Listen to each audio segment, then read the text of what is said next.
Io avrò un po' di cosette da dire, cerco di trovare un ordine tra tutte. Vorrei partire da una considerazione che in questo periodo ho sentito dire da più parti, ovvero quella che comunque l'utilizzo del voucher era un qualcosa di assolutamente di poco conto, viste anche le poche ore di lavoro che risulterebbero di lavoro accessorio che risulterebbero nelle imprese, nelle famiglie, dappertutto. Sembra che nessuno usasse questi voucher e però tutti lo rivogliono.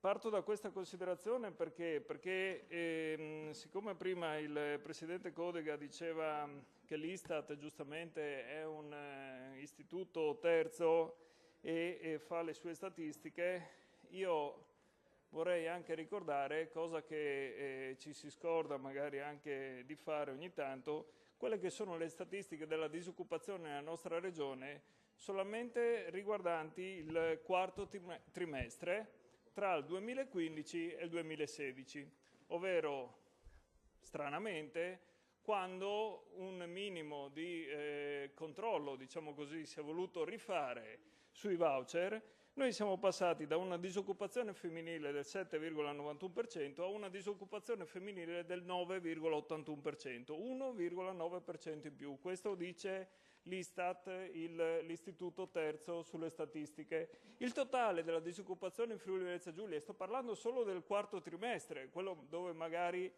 qualcuno utilizzava i voucher, non lo so, forse non c'entrano i voucher, forse ci sono altri problemi di crisi occupazionale allora a questo punto, perché il totale passa dal 6,92 del 2015 al 7,65 del 2016.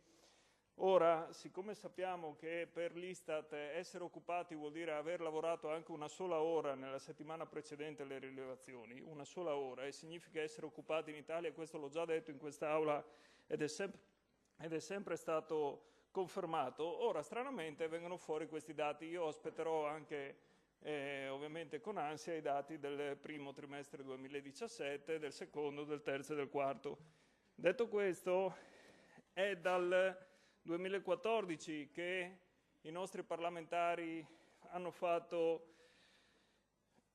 diciamo, opposizione a quella che era la previsione di liberalizzazione totale dello strumento voucher. L'avevamo detto in Parlamento, l'avevamo anche detto qui parlando di commercio, anche di altre situazioni, e tutto ciò ovviamente senza essere stati ascoltati ha causato qualche problemino. Se 3 milioni di italiani sono andati a firmare per l'abolizione di questo strumento, se un governo italiano alla fine ha deciso di fare quello che ha deciso di fare, ovviamente per evitare magari un altro 4 dicembre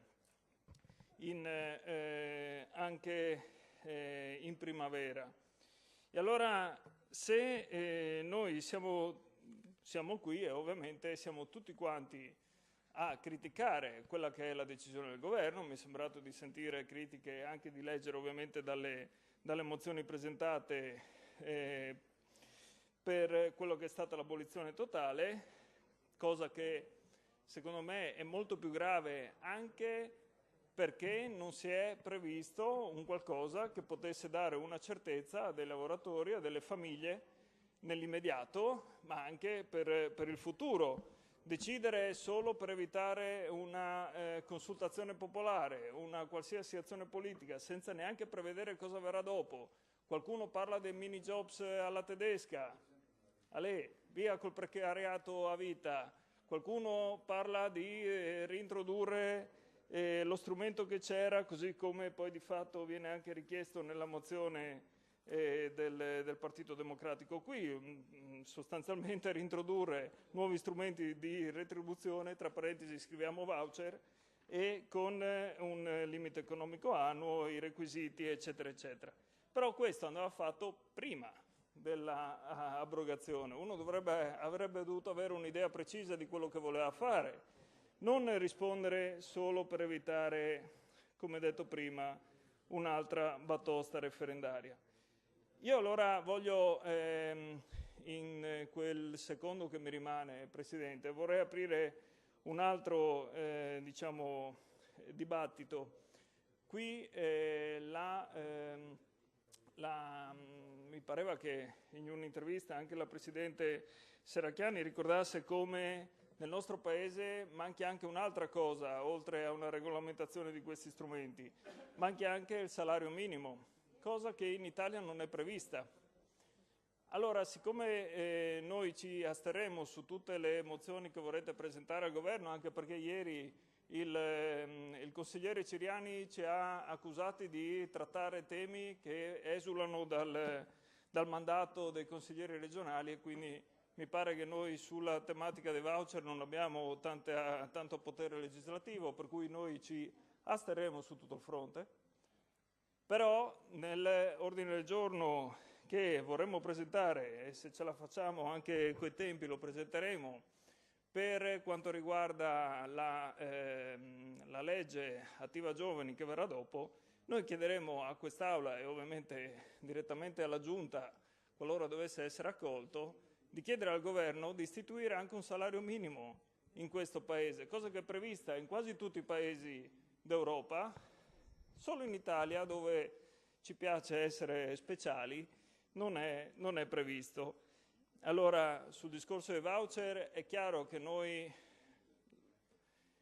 ne riconosciamo l'utilità in determinati campi. Lo diciamo da 3 anni, non servirà sicuramente una mozione in più o in meno per dirlo, anche perché poi lo stesso governo sa che deve intervenire in qualche modo. È sempre bene ricordare che noi comunque abbiamo più di 40 forme di contratto precarie o flessibili a disposizione delle aziende che volessero togliere dal nero le persone. Grazie.